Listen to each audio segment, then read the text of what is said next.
জাতিসংঘের মঞ্চে আবারও ইরান প্রশ্ন সামনে। পশ্চিমা বিশ্ব বলছে তেহরান নিয়ম ভাঙছে, আর ইরান বলছে তারা অন্যায় কিছু করছে না। তবে কি নিষেধাজ্ঞা ফিরছে? চীন ও রাশিয়া কি ইরানকে রক্ষা করতে পারবে, নাকি ওয়াশিংটন লন্ডন ফের চাপ বাড়িয়ে সংকটের নতুন অধ্যায় শুরু করবে? পরমাণু কর্মসূচি নিয়ে ইরান ও পশ্চিমাদের টানাপোড়েন দীর্ঘদিনের, কিন্তু এবার পরিস্থিতি আরো গুরুতর। যুক্তরাষ্ট্র সরাসরি জাতিসংঘকে ইরানের বিরুদ্ধে কঠোর অবস্থান নিতে বলেছে, আর ব্রিটেন স্ন্যাপব্যাক নিষেধাজ্ঞা পুনর্বহালের হুঁশিয়ারি দিচ্ছে। সব মিলিয়ে মধ্যপ্রাচ্য আবারও উত্তপ্ত এক মোড়ে।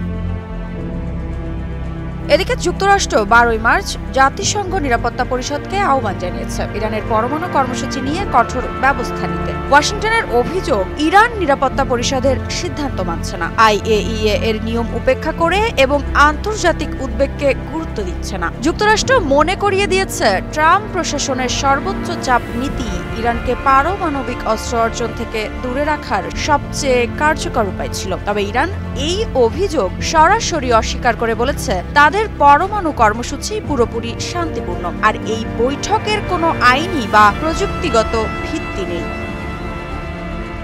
এখন প্রশ্ন আসতে পারে, স্ন্যাপব্যাক কি ফিরছে? উত্তর হ্যাঁ, ফিরতেও পারে। ব্রিটেন এবার ইরানের বিরুদ্ধে জাতিসংঘের নিষেধাজ্ঞা পুনর্বহালের ইঙ্গিত দিয়েছে। ব্রিটেনের জাতিসংঘ দূত জেমস কারিও কি বলেছেন, আমরা সব ধরনের কূটনৈতিক পথ অনুসরণ করব যাতে ইরান পারমাণবিক অস্ত্র অর্জন করতে না পারে। প্রয়োজনে স্ন্যাপব্যাক ব্যবস্থাও প্রয়োগ করা হবে। এই প্রসঙ্গে নিরাপত্তা পরিষদের 6 সদস্য যুক্তরাষ্ট্র, ব্রিটেন, ফ্রান্স, দক্ষিণ কোরিয়া, গ্রিস ও পানামা জরুরি বৈঠকের ডাক দিয়েছে। কেন এত দ্রুত সিদ্ধান্ত নেওয়া হচ্ছে? কারণ IAEA সম্প্রতি জানিয়েছে ইরান 60% মাত্রায় সমৃদ্ধ 275 কেজি ইউরেনিয়াম মজুত করেছে, যা বেসামরিক ব্যবহারের জন্য অপ্রয়োজনীয়ভাবে বেশি। সব মশার বিরুদ্ধে সুরক্ষা দিতে এলো বসুন্ধরা এক্সট্রিম অ্যারোসল, মশার বিরুদ্ধে এক্সট্রিম সুরক্ষা। জাতিসংঘের স্থায়ী সদস্য চীন ইরানের বিরুদ্ধে আরও চাপ সৃষ্টির বিপক্ষে অবস্থান নিয়েছে। চীনের জাতিসংঘ দূত ফু কং বলেছেন, কোনো একটি দেশের উপর মাত্রাতিরিক্ত চাপ প্রয়োগ করলে কাঙ্ক্ষিত ফল আসবে না। তিনি আরো বলেন, অক্টোবরের মধ্যে একটি নতুন ও স্থায়ী সমঝোতায় পৌঁছানো গেলে সেটি হবে সবচেয়ে সেরা সমাধান।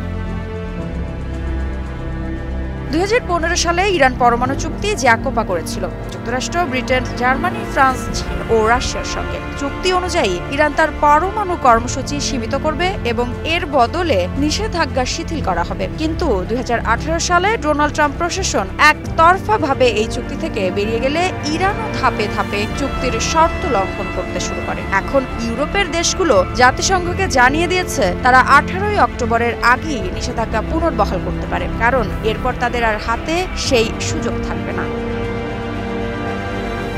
কূটনৈতিক আলোচনার দরজা এখন পুরোপুরি বন্ধ, তবে সময় দ্রুত ফুরিয়ে আসছে। যুক্তরাষ্ট্র ও ব্রিটেন সরাসরি ইরানের ওপর নতুন নিষেধাজ্ঞা আরোপের পরিকল্পনা করছে। অন্যদিকে চীন ও রাশিয়া আলোচনার মাধ্যমে সমাধান খুঁজতে চায়। এখন প্রশ্ন একটাই, কূটনীতি কি সংকট সমাধান আনবে, নাকি জাতিসংঘের এই উত্তেজনা মধ্যপ্রাচ্যের নতুন সংঘাতের ইঙ্গিত দিচ্ছে? মৃত্তিকা বিশ্বাস, নিউজ 24।